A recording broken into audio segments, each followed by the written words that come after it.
Thank you very much. It's great to have the Prime Minister of Malaysia and his very distinguished delegation with us today.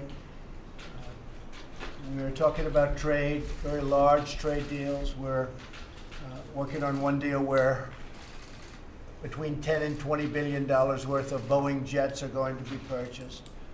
General Electric engines will be purchased, and many other things. Also, Malaysia's a massive investor in the United States in the form of stocks and bonds in the stock exchange, and they have to be very happy because we're hitting new highs on almost a weekly basis. And so we're very proud of our stock market, what's happened since I became president. So I congratulate you on those investments. But I just want to say it's an honor to have you here. It's an honor to have your delegation with us. I believe you'll be at the United Nations next week, and a lot of folks are going to be at the United Nations next week. It should be an exciting week, and we look very much forward to that. But I want to thank you very much for all of the investment you've made in the United States. Also, the Prime Minister has a major role in not allowing ISIS, or as you say, Daesh, and others to exist. And he's been very, very strong on terrorism in Malaysia and a great supporter from that standpoint. So that's a very important thing to the United States. Does not do business with North Korea any longer. And we find that to be very important. We had a vote yesterday on sanctions.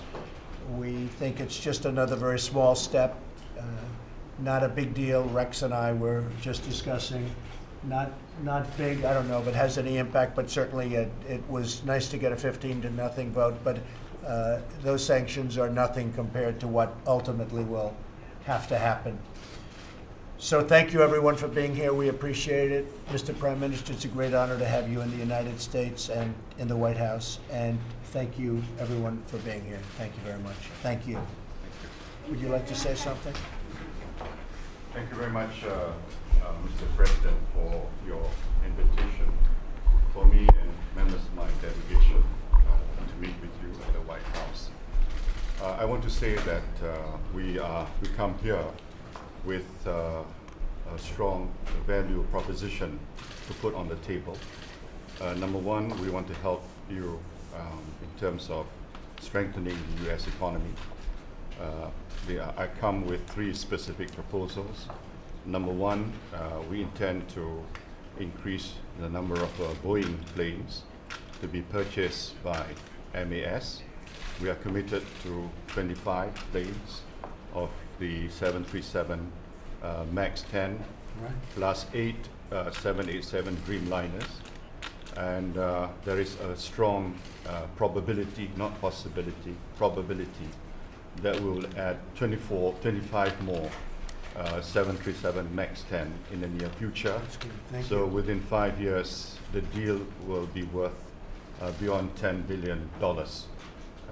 That's one. We will also try to persuade AirAsia to purchase GE engines.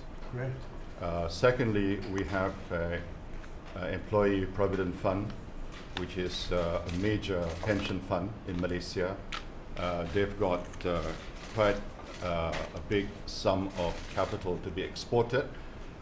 They have invested close to $7 billion in terms of equity in the United States, and they intend to invest $3 to $4 additional billion to support your infrastructure redevelopment in the United States. Right. And thirdly, our sovereign fund, Khazanah, they have an office in Silicon Valley.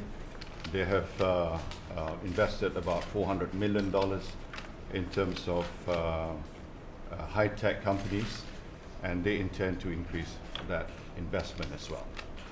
Secondly, the other goal of your administration, Mr. President, which is to make United States safe, and with that, the world safe.